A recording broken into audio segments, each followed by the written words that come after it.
नमस्कार मंडळी, आज आपण बनवूया कारल्याची भाजी, जी सगळ्यांना आवडत नाही, पण अशा पद्धतीने बनवली तर ती सगळ्यांना आवडणार.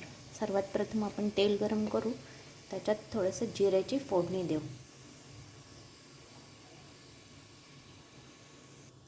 जिऱ्याची फोडणी झाली की त्याच्यात असा ठेचलेला लसूण थोडासा टाकूया.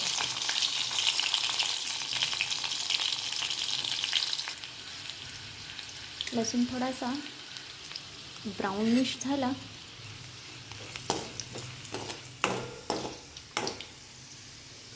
बघा, मस्त लसणाला कलर सुटलेला दिसतोय,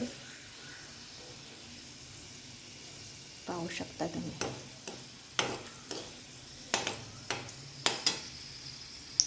आता ह्याच्यात आपण घालूया कांदा. हा टाका आणि कांदा.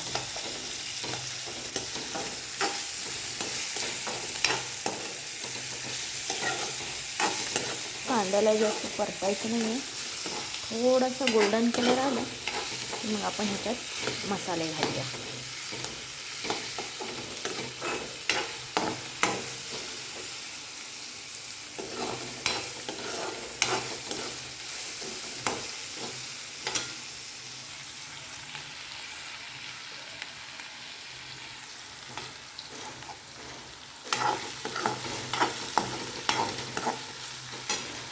कांदा परतेपर्यंत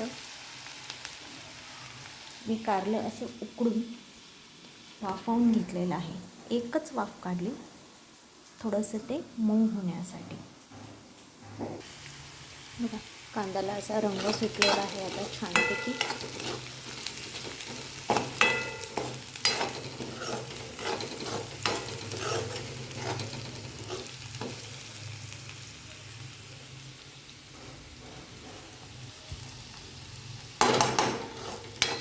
आता आपण ह्याच्यात कारले टाकूया.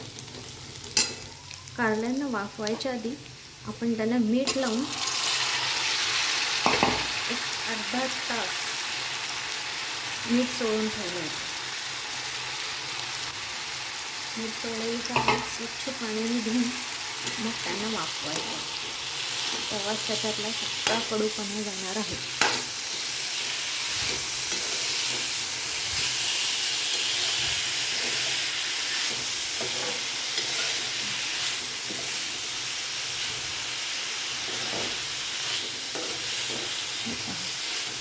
अशी कारली चांगली कांद्यात परतून घ्यायची.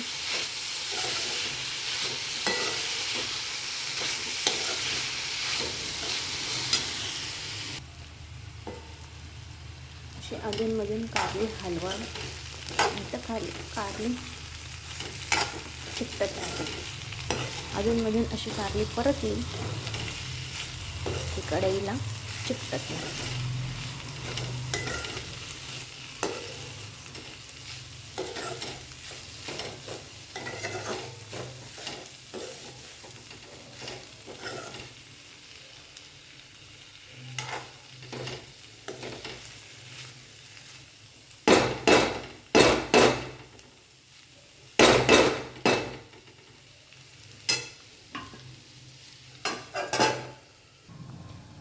चला तर मग आपण आता ह्याच्यात मसाले टाकूया. तर मी मसाल्यांमध्ये काय काय घेतलेलं आहे, हळद, हा घरगुती मसाला आहे जो आपण वर्षभर करतो तो, ही बेडगी मिरची पावडर, धनेपूड, गरम मसाला आणि चवीनुसार मीठ. तर छानपैकी मसाल्यात आपण हे कारलं परतून घेऊया.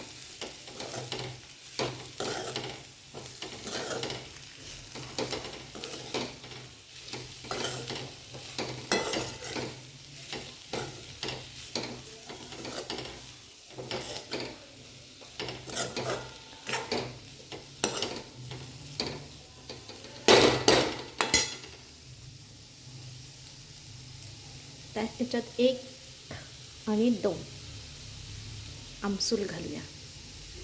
त्याने कारल्याचा कडूपणा थोडा कमी होतो. किसलेला गूळ, तुम्हाला गूळ नसेल आवडत स्किप करू शकता. साखर घालू शकता. ते तुमच्या चवीनुसार. आता परत आपण ह्याला 5 ते 10 मिनटं असंच वाफेवर शिजवणार आहोत. आपण ह्याच्यात पाणी अजिबात घालणार नाही.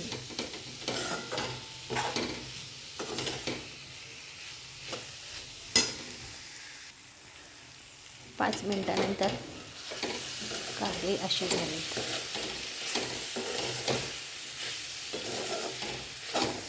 आता ह्यामध्ये थोडासा दाण्याचा कूट आणि कोथिंबीर की आपली कारल्याची भाजी रेडी. चला तर मग भाजीला दाण्याचा कूट घालू आपण. हे पहा, 2 चमचे दाण्याचा कूट, बारीक चिरलेली कोथिंबीर. आता हे सगळं एकजीव करायचं